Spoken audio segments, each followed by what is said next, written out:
বিসমিল্লাহির রহমানির রহিম।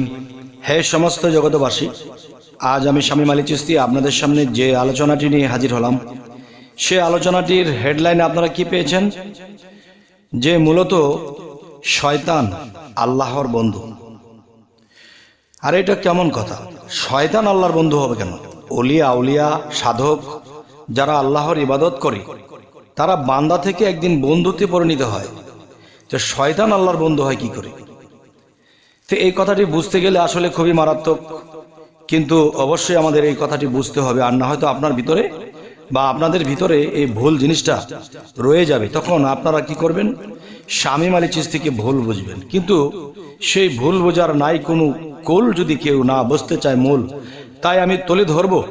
অবশ্যই এই আলোচনার একটা কুল আমরা খুঁজে পাবো ইনশাআল্লাহ। সেটি হলো, দেখুন, যে আমরা একটা জিনিস জানি কি, যে শয়তান। আমি প্রথমে একটা বাড়ি দিব, কথাটি জ্ঞানীর কানে এই বাড়িটা লাগবে, জ্ঞানী এটা বোঝার চেষ্টা করবে, এবং মধ্যজ্ঞানী যারা আছে তারাও বুঝতে পারবে, আর একেবারে নিম্নস্তরের যারা তারা চেষ্টা করলেও পারবে ইনশাআল্লাহ। দেখুন, শয়তান, শয় যেই টানে শয়, সেই টানেই শয়তান।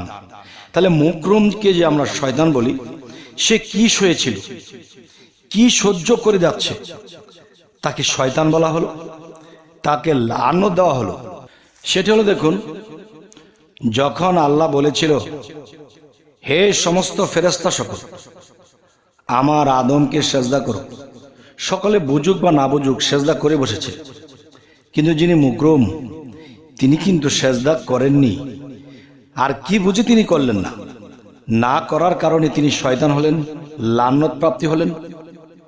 আচ্ছা, তো এখন আমি সেই প্রসঙ্গে অবশ্যই যাব। তবে একটা মানুষ দেখবেন যে ডাকাত থেকে তার আউলিয়া হয়। নিজামুদ্দিন আউলিয়া সে ডাকাত থেকে আউলিয়া হয়েছে। অনেক মানুষ বান্দা থেকে বন্ধু হয়েছে। তাহলে বন্ধু তো কখনো শয়তান হতে পারে না। তাহলে মুকরম শয়তান তিনি আল্লাহর বন্ধু হয় কি করে? দেখেন, আমি মূলত একটি আলোচনা যদি করি, আল্লাহ শব্দের অর্থ কি? আলোকিত বা আলো আর আলো। তাহলে আল্লাহ যদি আলো হয়, তাহলে এই আলো যেখানে যাবে সেখানে আলো হয়ে যাবে, কিন্তু অন্ধকার থাকবে না। দেখেন, আর পৃথিবী কিন্তু অন্ধকার ছাড়া চলবে না। অন্ধকারে জন্ম হয়, অন্ধকারেই বীজ রোপণ হয়। যেমন মাটির 2 ইঞ্চি নিচে আমি একটা বীজ রোপণ করেছি, কিছুদিন পরে 2 পাতা নিয়ে উঠেছে, তাহলে সে অন্ধকারে সেই বীজটি হয়েছিল। আর যদি পাথরের উপরে রৌদের মধ্যে একটা বীজ ফেলে রাখা হয়, তখন সেই বীজটি শুকিয়ে মারা যেতে পারে, সেখানে কিন্তু সে গাছ হবে না, 2 পাতা ছাড়বে না। তাই বলতে চাই, অন্ধকারের প্রয়োজন। তো আল্লাহ যদি দেখা যায় আলোকিত, সে যেখানে যাবে সেখানেই কিন্তু আলোকিত হয়ে যাবে, সেখানে কিন্তু কি, সেখানে অন্ধকার থাকবে না, তখন সৃষ্টি হবে না, জন্ম হবে না। তাই বলবো, হে সমস্ত জগতবাসী, যদি সৃষ্টি জন্ম নাই থাকে, তাহলে মানুষ এই পৃথিবীতে জন্ম বন্ধ হয়ে গেলে সৃষ্টি চলবে? যদি কোনো কিছু গাছপালা তরুলতা কোনো কিছু যদি বীজের থেকে না গজায়, তাহলে কি পৃথিবী চলবে? চলবে না। তাই বলতে চাই, অন্ধকারের প্রয়োজন। তখন আল্লাহ সেই মুকরম তিনি সমস্ত ফেরেশতার সর্দার ছিলেন, তিনি অনেক জ্ঞান লাভ করেছিলেন আল্লাহর কাছে, কিন্তু তিনি 9.5 লক্ষ বছর আল্লাহকে সেজদা করার পরে তিনি কি করে শয়তান হয়? আসলে তিনি শয়তান নয়, তিনিকে শয়তানের পাঠ দিয়েছে। লোকজন পৃথিবীতে সাধারণ যারা আছে তারা মুকরমকে শয়তান বলে জেনে থাকে, কিন্তু মূলত শয়তান হলো জিন শয়তান, এবং মানুষ শয়তান হতে বিরত থাকো, এই কথা আল্লাহ কোরআনে বলেছে, যে এই জিন শয়তান এবং মানুষ শয়তান তোমাদের পূর্বপুরুষদেরকেও ধ্বংস করে আসছে, তাদের কাছ থেকে তোমরা সতর্ক হও। তাহলে আল্লাহ এই কথা বলেছে। তাহলে মুকরম যিনি, যাকে শয়তান বলা হয়, কিন্তু মূলত তিনি শয়তান নয়, শয়তানের পাঠ নিয়েছে। যেমন দেখেন, অন্ধকার সৃষ্টি করেছেন কে? আল্লাহ। আলো সৃষ্টি করেছেন কে? আল্লাহ। এখন কিন্তু অন্ধকার যেখানে থাকবে সেখানে আলো চলে গেলে সেখানে আলোকিত হয়ে গেলে সেখানে জন্ম বন্ধ হয়ে যাবে। তাই জন্মকে ঠিক রাখার জন্য তখন কি করা হয়েছে? সেই অন্ধকারের ভারপ্রাপ্ত আল্লাহ সেই মকরুমের কাঁধে দিয়ে দিলেন। তখন সেই মকরুমকে দিয়ে কি করা হয়েছিল? আদি আদমকে বানানো হয়েছিল বা তৈরি করা হয়েছিল। তখন সেই আদি আদমকে যিনি বানিয়েছিল, এখন বর্তমানে সেই আদমের বংশধর আমরা হলাম বনি আদম। তাহলে এই বনি আদমকে এখন জন্ম সৃষ্টিতে কে কাজ করছে? তাহলে একটা আদম যদি মায়ের ঘরে জন্ম নেয়, তখন সেই আদি আদমকে যিনি যেভাবে রোপণ করে বা যেভাবে তৈরি করেছিলেন, ঠিক মায়ের গর্ভে এখনো পর্যন্ত তিনি সেই ডিউটি করতেছে, মানুষ জন্মের যোগান দিচ্ছে। তাহলে তিনি কিন্তু আল্লাহর বড় এক কর্মচারী এবং তলে তলে আল্লাহর বন্ধুত্ব সে অর্জন করে বসে আছে। আপনি বলুন, 9.5 লক্ষ বৎসর আল্লাহকে যদি সেজদা করে থাকে জমিনে, তাহলে তিনি কি করে শয়তান হয়? আসলে তিনি শয়তান নয়, তিনি শয়তানের পাড়ে গেছে। জগতের সাধারণ মানুষ তাকে শয়তান বলেই জানে, কিন্তু আসলে তিনি কিন্তু শয়তান নয়, তিনি আল্লাহর আইন এখনো মানছে। তবে দেখেন, 80 বছর 100 বছর একটা মানুষ পৃথিবীতে বেঁচে থাকে, 80-100 বছর বেঁচে থাকার পরে সেই মানুষটি কিন্তু আউলিয়া হয়ে যাচ্ছে, আবার কেউ নষ্ট হয়ে খারাপ হয়ে শয়তান হয়ে যাচ্ছে। তাহলে তিনি 9.5 লক্ষ বছর যাকে ইবাদত করেছে, যাকে সেজদা করেছে, তাহলে তিনি কি করে শয়তান হয়? তাহলে তিনি যদি শয়তানি হতো, তাহলে তাকে বিতাড়িত করিয়ে দিত। তাকে আবার 3টা শক্তি কেন দেওয়া হলো? যেই 3টা শক্তি অনেক বড় বড় মহা শক্তি, যে পৃথিবীর এই প্রান্ত হইতে সেই প্রান্তে যাবে আসবে এক বলতে বলতে, হ্যাঁ, মানুষের রগে রগে ধোঁকা দেবে। তাহলে এরকম শক্তিগুলো তাকে কেন দেওয়া হলো? নিশ্চয়ই সে আল্লাহর কাছে প্রাপ্ত হয়েছে এবং তিনি জন্ম সৃষ্টির কাজে তিনি লাগবে, তাই তাকে এই শক্তি দেওয়া হয়েছে। তবে হে সমস্ত জগতবাসী, আজকের আরো একটি আলোচনা, সেটি হলো দেখুন, শয়তান এটাকে যদি ভালো করে ব্যাখ্যা বিশ্লেষণ করা হয়, দেখেন পৃথিবীতে বাচ্চা কাচ্চা যারা আছে 8-9 বছর 10 বছর, তারা কিন্তু অনেক দুষ্টামি শয়তানি করে। কেউ বলতেছে এই শয়তানি করে কেন? মানে একটা মানুষ আর একটা মানুষকে শয়তান বলে ফেলছে। আসলে কিন্তু মূলত সে শয়তান নয়, এটা তার বয়সের দোষে না বুঝে একটা কিছু করছে। যখন বুঝ আসবে তখন করবে না। আবার কোনো মানুষ জেনে শুনে বুঝে 25-30 বছরের একটা বয়সের লোকও খুব দুষ্টমি, খুব শয়তানি খুব করতেছে, শয়তানি কাজ করতেছে, যে শয়তানি কাজ করে তাকে কিন্তু শয়তান বলা হয়। তাহলে মকরুম ফেরেশতা 9.5 লক্ষ বছর ইবাদত করে তিনি কি শয়তানি করেছিলেন? কিন্তু জগতে দেখানো হয়েছে তিনি আদমকে সেজদা করেননি। আর তিনি আদমকে সেজদা তাকে করতে বলা হয়েছিল যে আমার আদমকে সেজদা করো। সব ফেরেশতা করলো, তিনি করলেন না। তার মানেটা কি? তার মানে হলো আগে থেকে তাকে টিপ দেওয়া আছে যে তুমি আমার কাছে বা জগতের কাছে শয়তান সাজতে হবে। অন্ধকারের শক্তি, অন্ধকার পরিচালনা করার দায়িত্বভার আমি তোমাকেই দেব।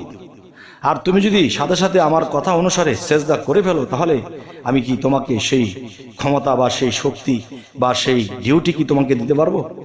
তাই আলো আমার সৃষ্টি, অন্ধকারও আমার সৃষ্টি। এখন আলোকে যদি আমি আল্লাহ নিজে পরিচালনা করি, তাহলে অন্ধকার তোমাকে পরিচালনা করতে হবে। কেননা তুমি অন্ধকার থাকবে একদিকে, আরেক দিকে থাকবো আমি আলো। যেখানে আলো থাকবে সেখানে অন্ধকার থাকবে না, আর যেখানে অন্ধকার থাকবে সেখানে আলো থাকবে না। যে কোনো একটা থাকতে হবে।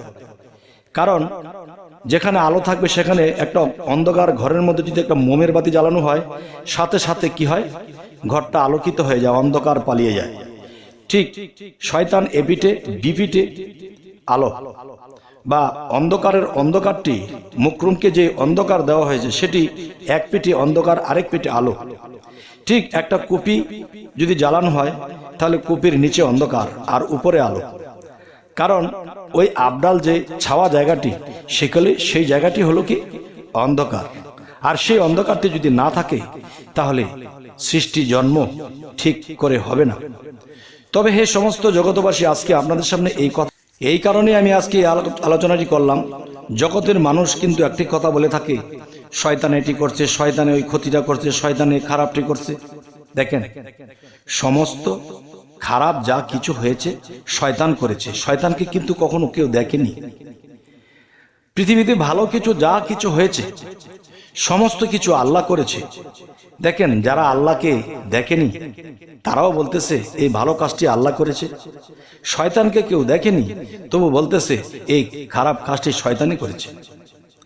দেখেন, কিছু খারাপের ভিতরে ভালো কিছু লুকিয়ে থাকে, কিছু ভালোর ভিতরে খারাপ কিছু লুকিয়ে থাকে। মাকাম ফল উপরে দেখতে যেরকম ভালো, ভিতরে কিন্তু কালো। তাহলে তার উপর দিয়ে ভালো দেখলে যে ভিতরে ভালো, এমন কোনো গ্যারান্টি নেই। তাই আমি আজকে বলতে চাই যে আল্লাহ সৃষ্টিকে এবং জন্মকে ঠিক রাখার জন্য সেই অন্ধকারের দায়িত্বভার সেই মুকরুমকে দিয়ে দিলেন।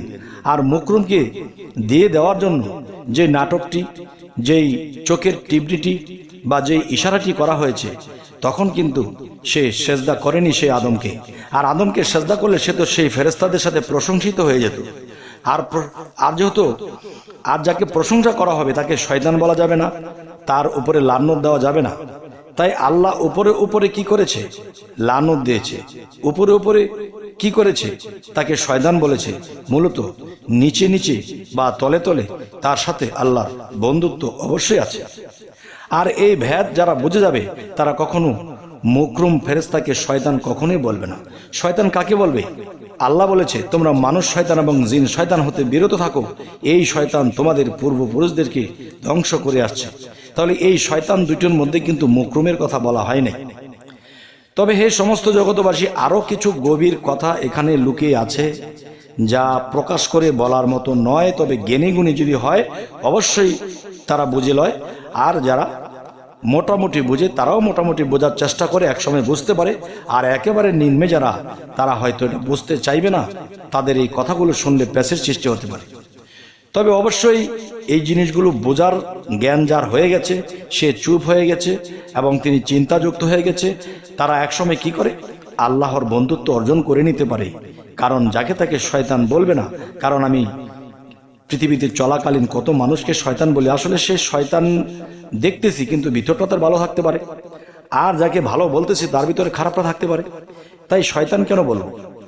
আচ্ছা, তবে আরেকটা বিষয় হলো, আমরা মুকরুম ফেরেশতাকে কখনো শয়তান হিসেবে জানবো না। কারণ তিনি আল্লাহর একটা শ্রেষ্ঠ ডিউটি করেনওয়ালা, আল্লাহর কর্ম করছে, আল্লাহর ডিউটি পালন করছে। যে পৃথিবীতে মানুষ জন্ম নেবে সেই যোগান তিনি এই অন্ধকারে যখন আচ্ছন্ন হয়ে আসে, যখন শিশির পড়তে শুরু করে, তখনই কিন্তু গাছগাছরা সমস্ত কিছু শিশিরের পানিতে ভিজে যায়। এবং সেই শিশিরের পানির যে এর মধ্যে এমন কিছু রাখা হয়েছে যে বীজ গজাইতেছে, ফুল হচ্ছে, ফল হচ্ছে, মানুষ এটা আনন্দ মজা করে খাচ্ছে। তবে হে সমস্ত জগতবাসী, আজকের এই আলোচনা আপনাদেরকে কি বোঝানো হলো অবশ্যই জানাবেন। সামনে কি ধরনের আলোচনা চাইছেন তাও জানাবেন। এবং সকলেই ভালো থাকবেন, আমাদের চ্যানেলটিকে সাবস্ক্রাইব করে রাখবেন। আল্লাহ হাফিজ।